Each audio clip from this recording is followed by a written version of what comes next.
Good morning, good afternoon, good evening, everybody. I want to talk today about a topic called toxic thoughts. And how are your thoughts about my toxic thoughts? And what led to them, what leads to them, and what they led to. Because it's toxic. But if you notice, I am never without headphones, like hardly ever without headphones. I sleep with these things in my head. I have to have sound, like noise in my ears. Even as I'm talking to you right now, I'm playing music without lyrics, of course, because that'd be distracting. But my toxic thoughts get the best of me all the time, and lately quite a bit. So for those of you who follow my blog and follow my content, but still, having an 18-year-old grow be a man and then dropping him off really got to me yesterday. I didn't think it would. I thought it'd be like, okay, see you later, but it really got to me. And I had mild panic and anxiety over the thought of getting old.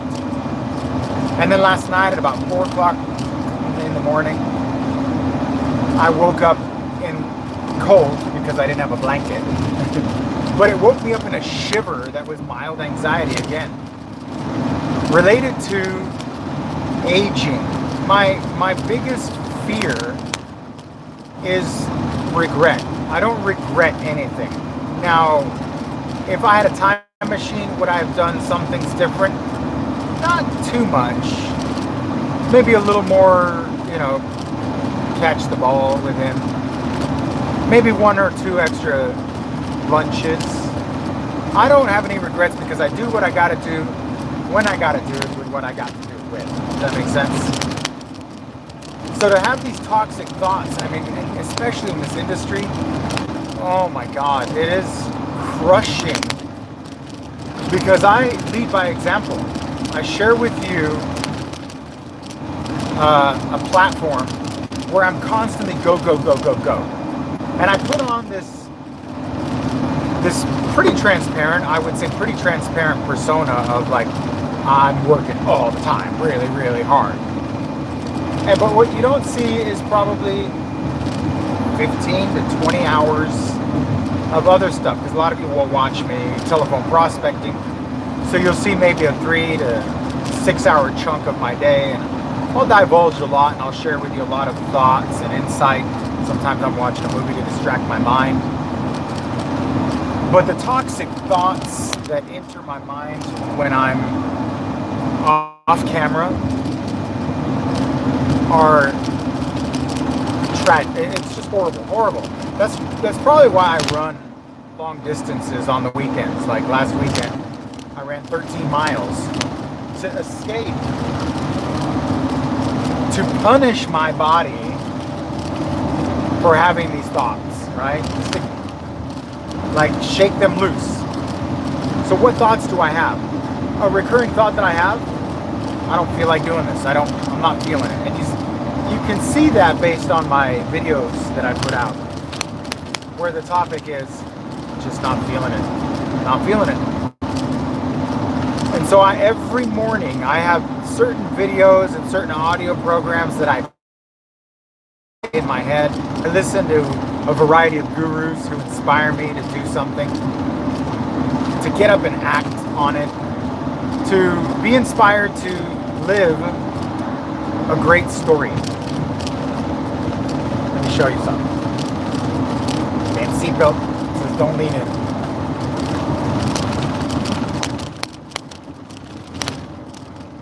This sticker is on the back of my camera. Live a great story. And I didn't deliberately get that sticker. My title rep gave it to me. But it was so appropriate. To try to live a great story and then live to tell it.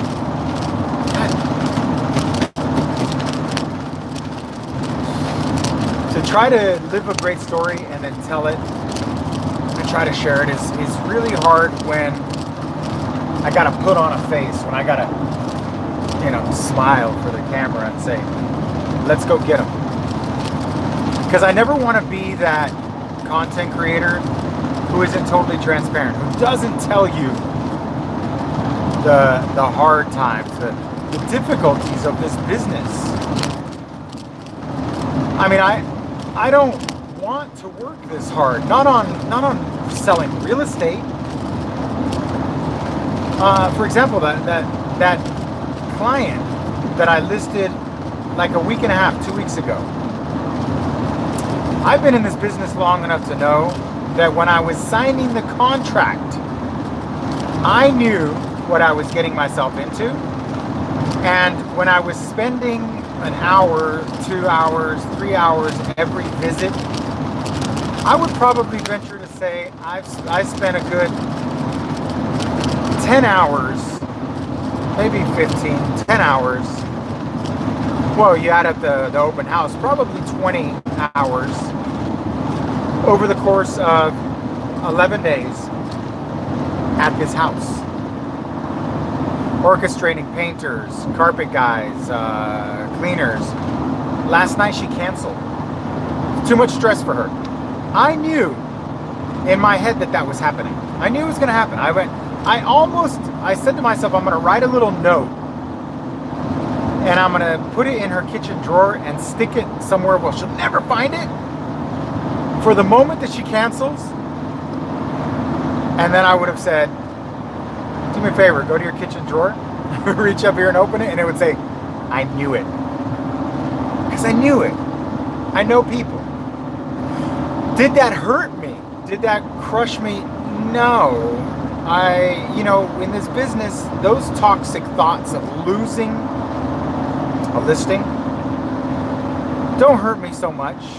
Unless it was like a really killer listing that was like, we were negotiating offers and we were getting a ton of traffic. But this one was going to take a while.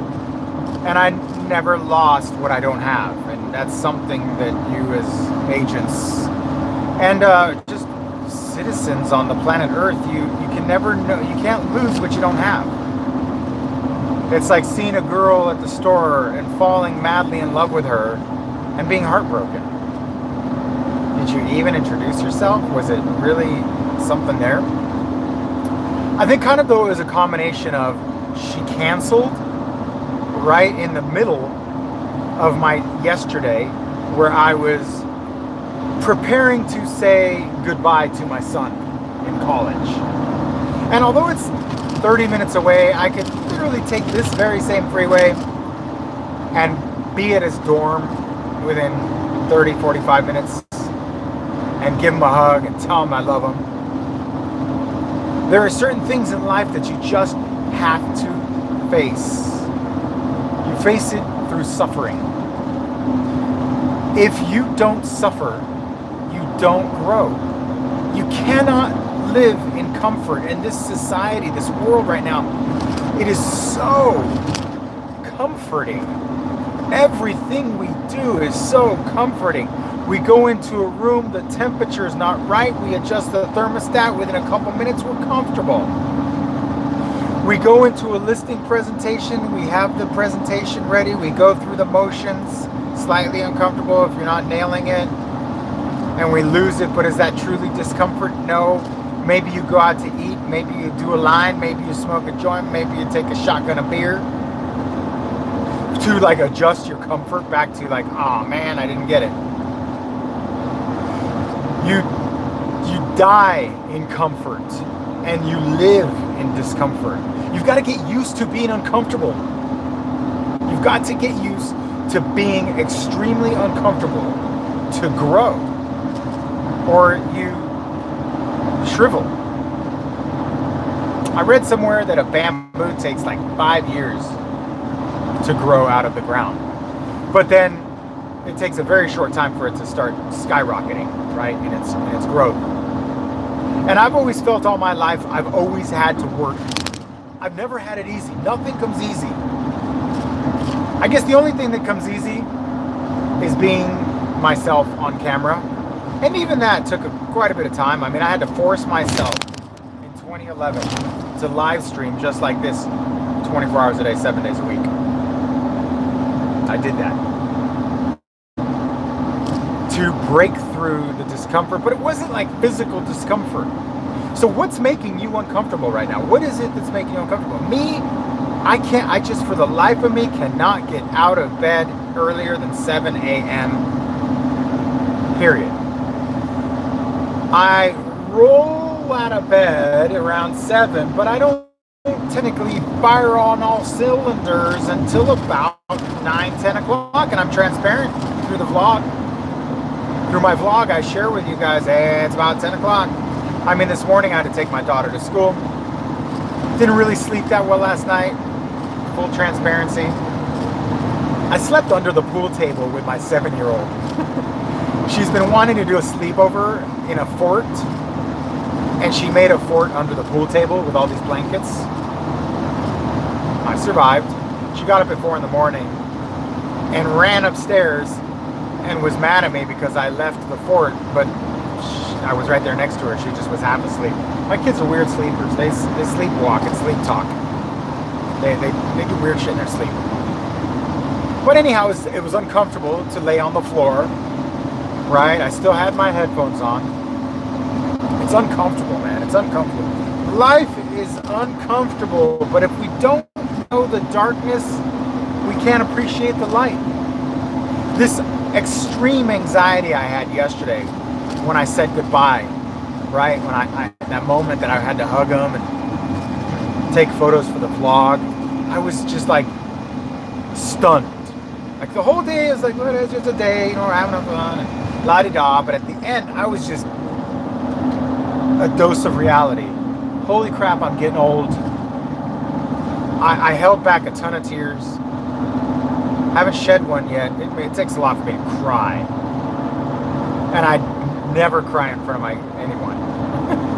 Almost cry. I almost went live on camera and just cried to you guys. I'm like, you're not here, I'm just gonna cry to you.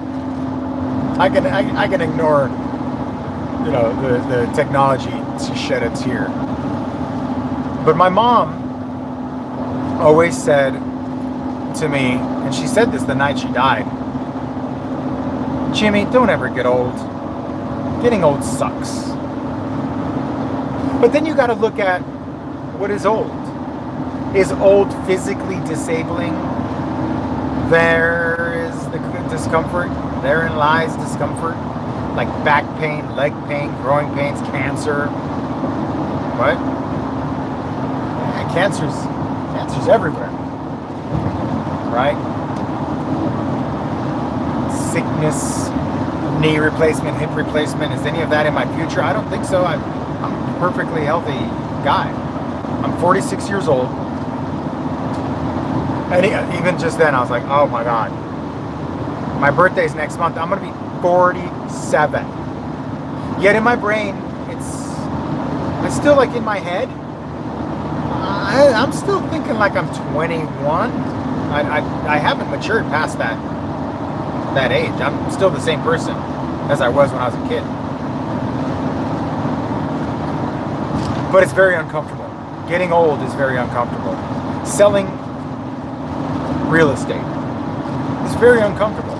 Getting up in the morning, I have to do this ritual that I have with Amazon Alexa. And I have my Alexa set. And if you guys have an Amazon Alexa, you should you can set it up to wake you up with affirmations. It's called a morning routine. So my morning routine is I'll get up and I'll say, hey Alexa, it's showtime. And I shared that in the vlog once. And it says, good morning, Manifestini. That's my alter ego, Manifest Festini. It's who I want to be, right? I strive to manifest the best version of me, and just to play on words. So, good morning, Manifestini. Let's carpe some mother diem. And it's kind of hard to get Alexa to cuss, so you have to get creative with the spelling for her to pronounce it. You can't get her to swear, but I got her to say that, right? Let's seize the day. And then it's a couple of quotes from Dr. Seuss. Not that I'm a huge Dr. Seuss fan, but he seems to have some really good sayings about being yourself, being original, damn the torpedoes, full speed ahead, right? So Alexa will say these things. These are toxic thoughts that I have to cleanse. And it drives my wife crazy that I'll spend the first hour of my morning laying in bed. But for me, I call it priming my brain. I'm priming my brain. I'm laying down a foundation of something that's going to charge me for the day because I'm about to suffer. And I just want one thought, one idea. So what are you doing to prime your brain? Are you checking your email? Like, let's imagine I wasn't checking my email with my son yesterday. Or the text messages. I completely ignored life, which I should do when you're doing something special. Shut it down. It can wait. Unless you're like my buddy, he's on SWAT, right? He's a SWAT dog. If you're on duty and it's gonna hit the fan, lives will be lost. If you're a surgeon, which you're probably not a surgeon. If you're a surgeon and you got a patient on life support and they're waiting for a heart, and you're a heart surgeon, and you got a beeper, you probably have a beeper. So you put on your hip and you're like, that goes off, whatever. But we have this. Just starting to really resent my connectivity to the world. It's really driving me crazy because it puts in. So let's say I ignored that, and then this morning, like many of you, might go in, press play on that, open it up and be like, oh my God, are you kidding? And you start your day with that. That is your day.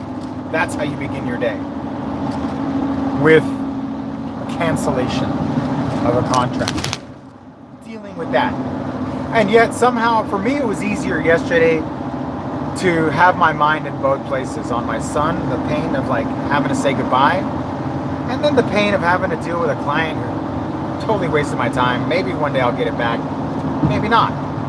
I don't know. I mean, I can't think of very many situations where I've had someone cancel and then they come back a couple years later and say, now we're ready. I really, very rarely. But I'm not letting go. It's just we're not the right time.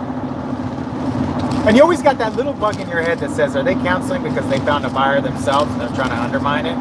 I don't think so. Homie, don't play that. You got to give people the benefit of the doubt. If it's genuinely, too much stress, not the right time, I respect that. When you're ready, I'm here.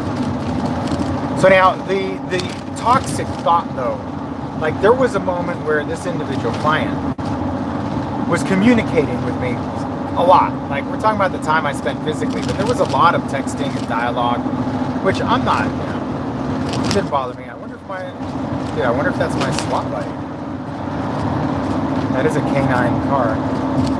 That'd be pretty funny if I was talking about him. That's him. He's a canine sheriff.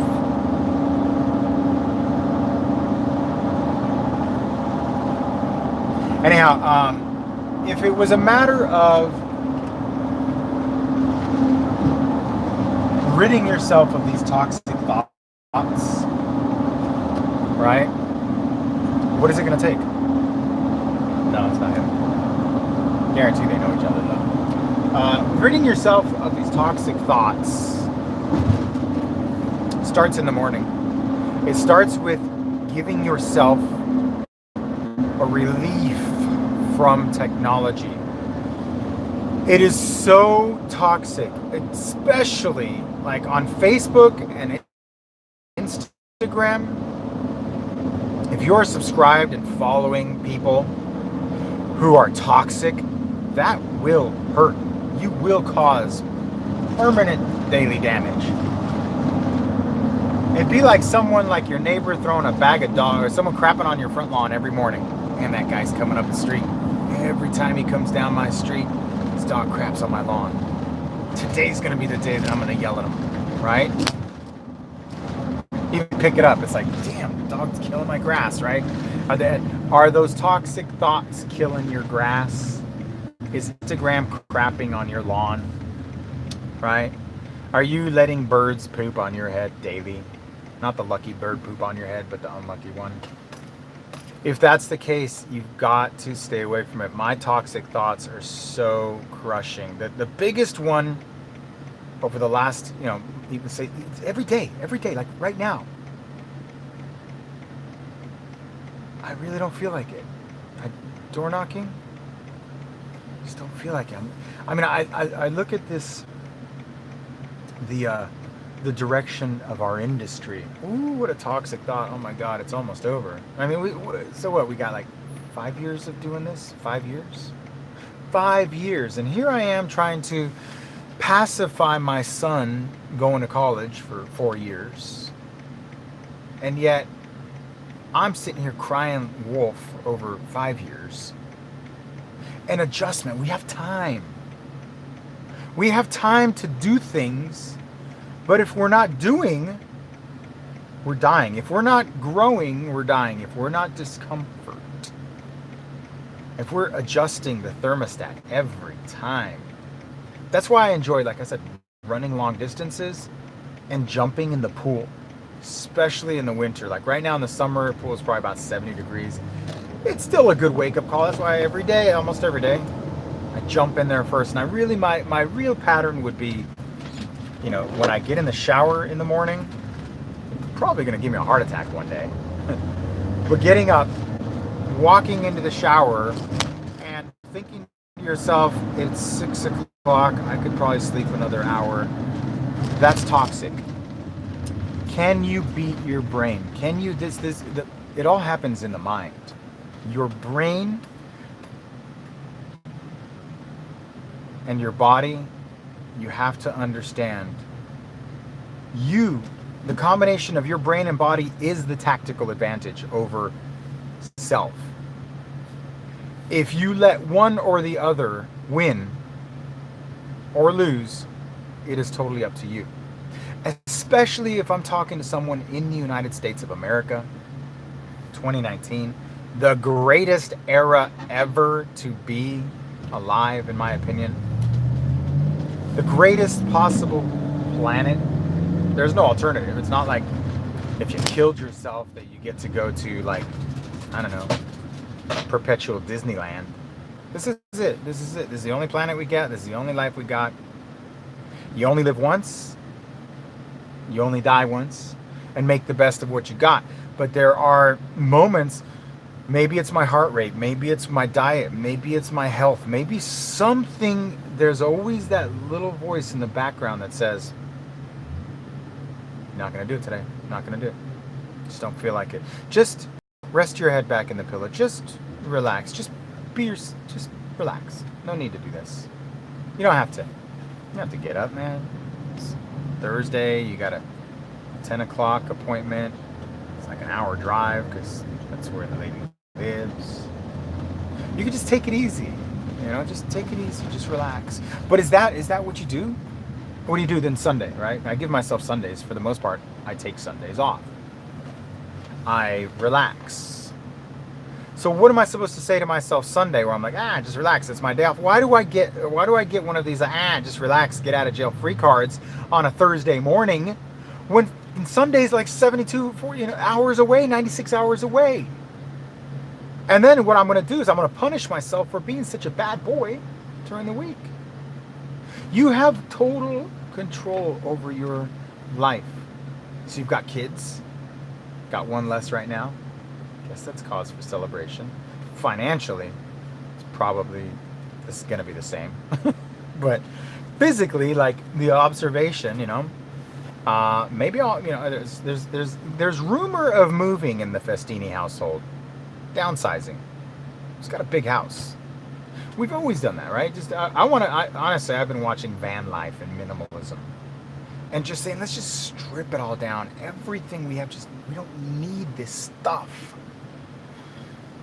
And those toxic thoughts arrive from a desire to collect objects and moments of comfort, right? I mean, look at your garage, look at your kitchen, look at whatever you have, like your surroundings. If you're blessed like me, that you have everything, man. Like this camera, I didn't need this thing. Like I could put this into a bag and be fine with my iPhone. Why do I carry this thing? I'm not broadcasting with this thing. I barely vlog with this. It's freaking luxury. These glasses, $200 glasses. Did I really need? I mean, I got them here. They're my Snapchat glasses. I got a pair of glasses right here. They're perfectly fine, and actually they look better on me, but they don't have a camera. So I have two. Right?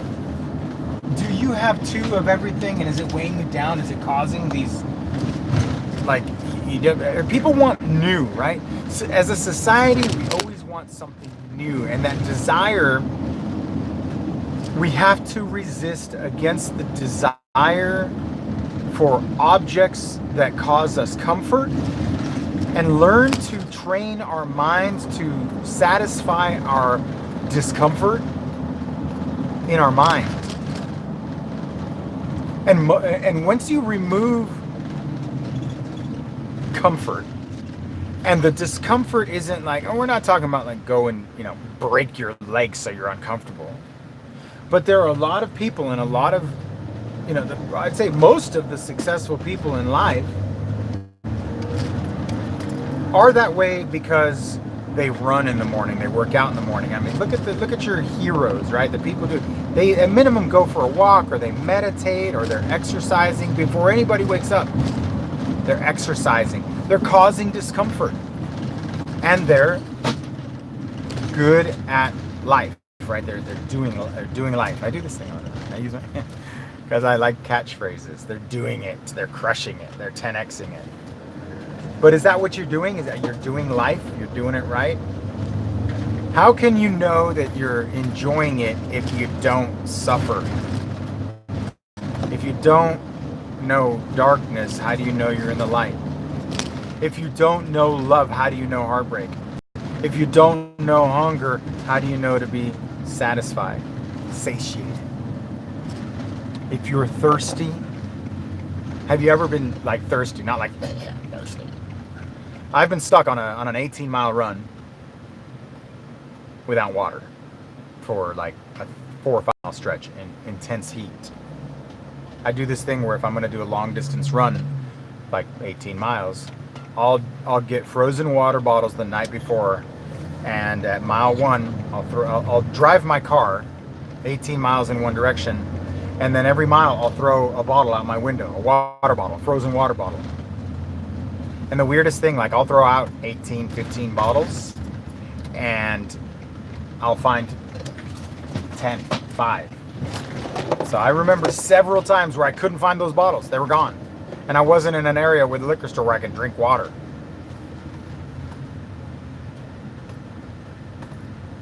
So what is it, have you ever really been thirsty where you're looking at trucker bombs on the side of the road, like thinking, I'm just going to drink that pee. I don't care what's in that bottle. You run up to people's houses. Have you ever been so thirsty when you're door knocking? I have. When you're door knocking, where you're like, this is harsh. I'm going to drink from this person's hose. And I've done it. I've drank it from someone's freaking bird bath. It's hardcore. So what discomfort do you have? Put it in your comments below and let's see if we can overcome it. I got to get to work.